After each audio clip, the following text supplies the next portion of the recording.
আসসালামু আলাইকুম আমার প্রিয় ভাই বোনেরা, কিরম আছেন? আমি তো ভালো আছি। দেখুন, ডাইল দেওয়া লাউ দা মানে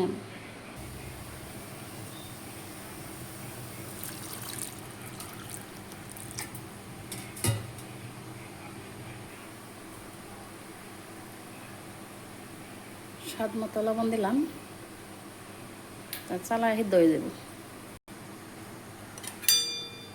ডাইলের খানা দিয়ে ভালো হইতেছি।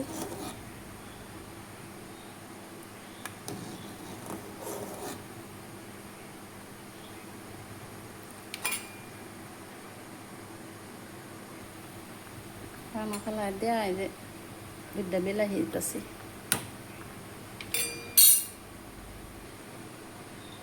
অল্প পেঁয়াজ অল্প রসুন দেলতাছি, পরে কি বাড়ি বাগারও দেন।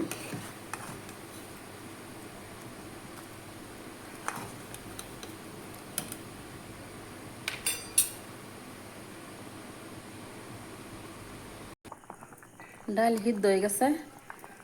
এখন আমি এই যে অল্প জিরার গুঁড়ি আর অল্প হলদি গুঁড়ি গুলিয়া দিতেছি।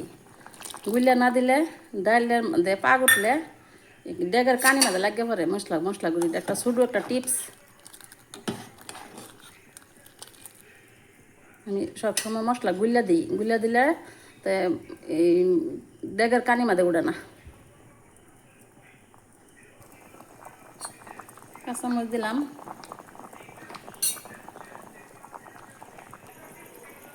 মেন্দা একটা ডেগ বয় দিলাম। বাগার দিবার লাগিয়া তেল গরম হতেছি, 3টা শুকনা মরিচ দিলাম, পেঁয়াজ রসুন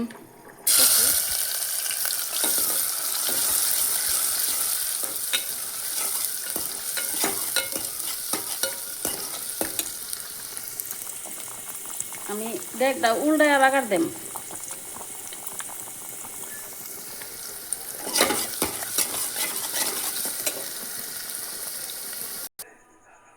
আমি ডেগটা উল্টায় বাগার দিছি, কিন্তু আমি দেখাইতাম না। ক্যামেরা একাতে একাতে তো দিন যেত না।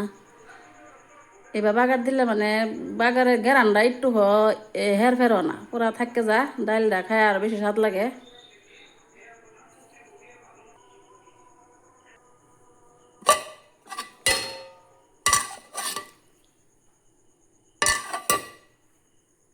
মানে কিরম লাগছে আপনারা কমেন্ট করবেন।